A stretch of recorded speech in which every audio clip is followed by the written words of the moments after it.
Welcome to Rendering Insights.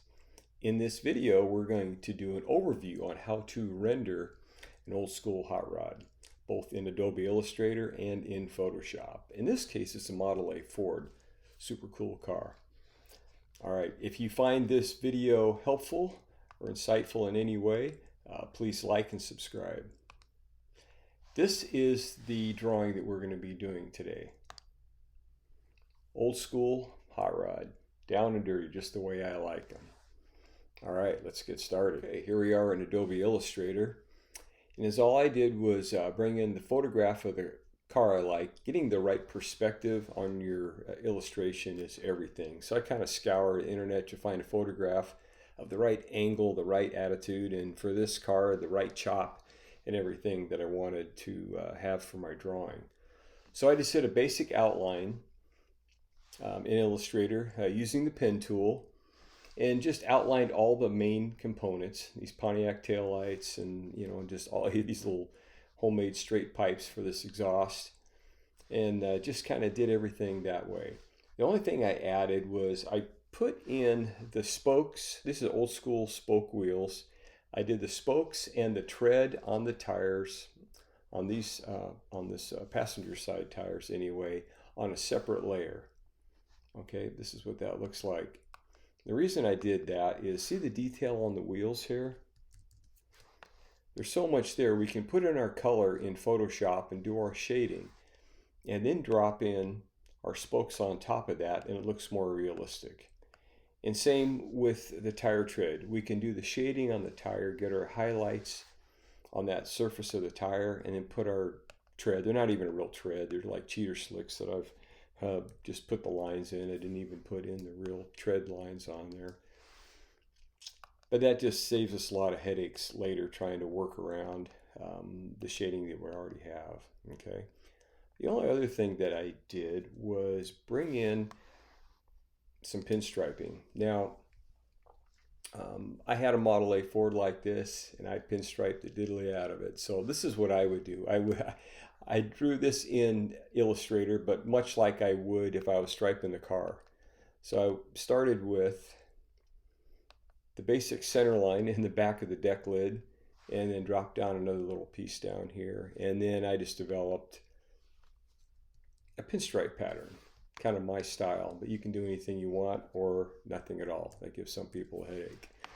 But anyway, there you go. There's the basic lines of the car that we'll bring into Photoshop. Something else I did, it's a little hard to see.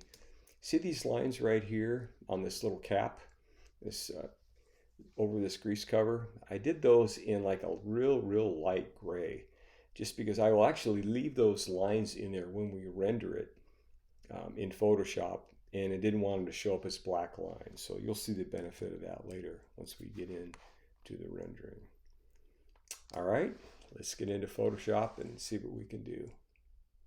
Okay, here we are in Photoshop. My main objective in this video is to emphasize the importance of building your rendering in layers. That's what most of these videos are about, and you'll see them come to life that way.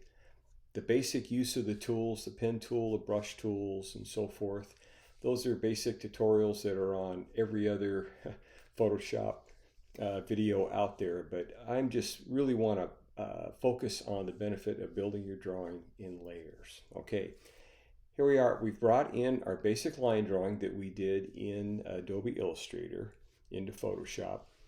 And again, I make about 6 or 7 copies of this line drawing in these layers. I just kind of stack them right on top of each other so we can build those layers. But I take the little eyeball, click them off, so the only one you can see right now is the bottom layer. We're going to do a white fill on that. Okay. The reason I like to do that, it gives us a good base foundation for the colors we build. That way we can actually, on some of these drawings, we will actually shade right on top of this white and use some of that to bleed through. But I just like doing a base white fill in the background. If we were to drop the other interior lines away, that's what that would look like. So it is literally a white filled background. Okay. Then we're going to take our second layer and we're going to drop in the basic colors of the car in the wheels and tires. Okay, this is what this looks like. I want to do this gold hot rod, so I kind of did this weird mustardy gold base, and then we can richen it up later with highlights and shadows. And it does look like a coloring book, but that's the way all these start off. But we drop in that color on all the painted areas, that grill shell, headlights, the frame, and the body. There's not much on these down and dirty hot rods. That's it.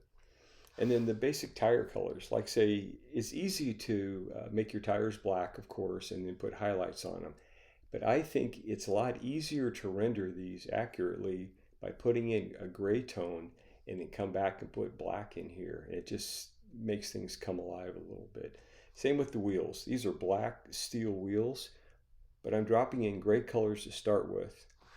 Same with all the suspension pieces and even on these white walls. Even this chrome piece, we're going to have a nice cool chrome cover on this cap here. But let's just start with the gray color on there. On our next layer, we're going to drop in another line layer, and we'll start putting in some shadowing. Again, you know from my other videos, I like using a lot of black. So what I've done is take that magic wand tool and select these areas, maybe you know these two panels, this door, this rear quarter separately, and then take that brush tool and open it wide up with real light opacity and just start lightly shading that in until I get the tones that I like. And then do on this deck lid and in this lower panel, just start shading those in here little by little. What's nice about selecting these panels separately, you can work in this area here without affecting everything else. Photoshop is amazing for that. Okay, see what that does? What that black did, it just all of a sudden gave it some dimension. By doing some of these shadows, you're creating highlights without even trying to. On the next color layer, we're going to darken things up a little bit more. So we're going to drop in another color layer, open that up, and we start working with more black. Granted, this is a gold paint job on this thing, but look what that black does. It really brings it to life. Even on the suspension components, it starts having some dimension. See on this headlight, what that color, what that black has done, it just starts riching it up and making it start coming alive. Same thing with on this motor. You've got a photograph to come from, or just start looking at metal pieces and just seeing what chrome on will look like. Okay. We have the very start of some horizon for our reflection on our chrome on that cover. It's pretty crude, but it'll start coming together. See the black we start putting in the tires? And a little bit more like on these taillights.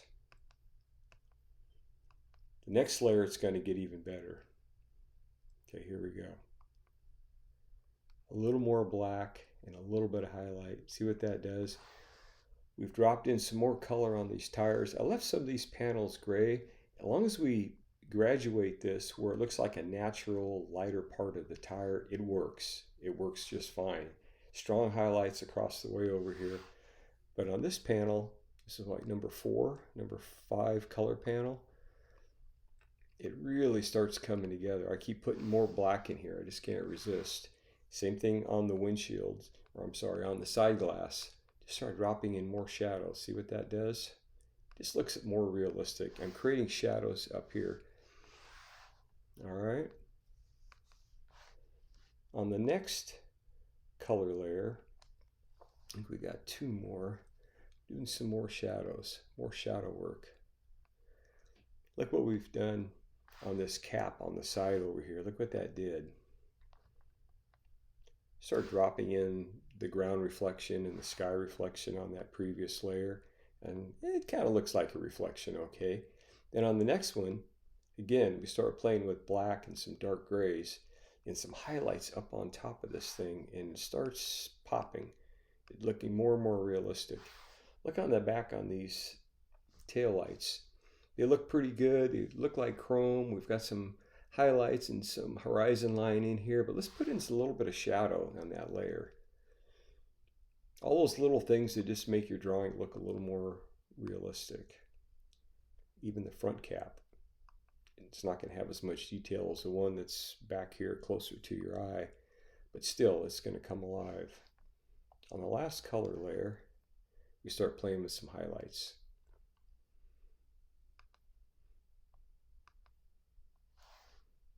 Focusing on some of these details down the side of the car, and over here like on this headlight, and up on this crown on the roof. Just those details that really make your drawing look more realistic.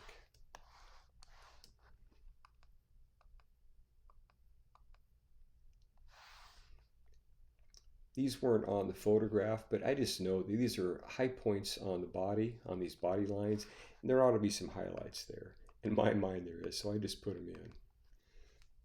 That's what's fun you can do on these.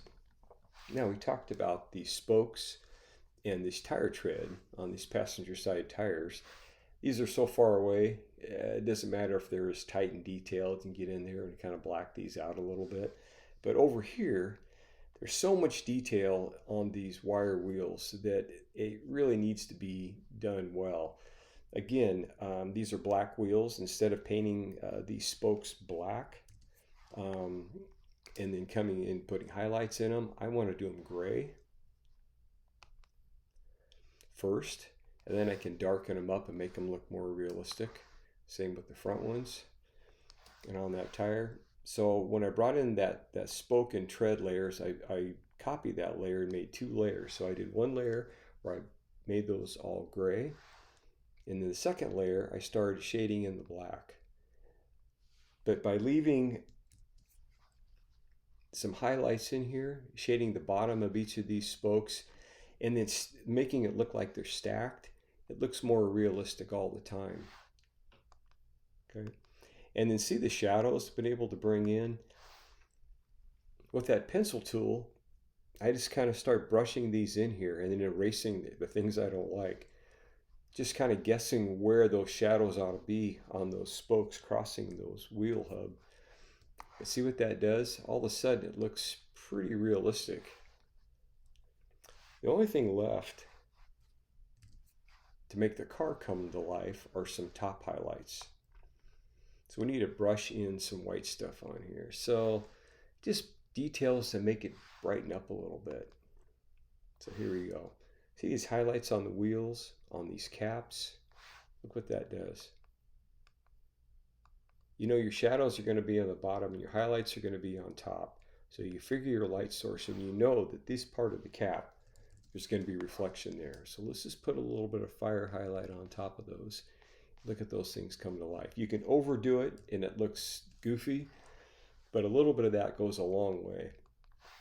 Like on the chrome on this door handle and even on those taillights. See what that does? On the chrome up on the headlights and even on the mirror, the side mirror. Those are the little things that just make your drawing give it life. There's a few little things I've done on a separate layer.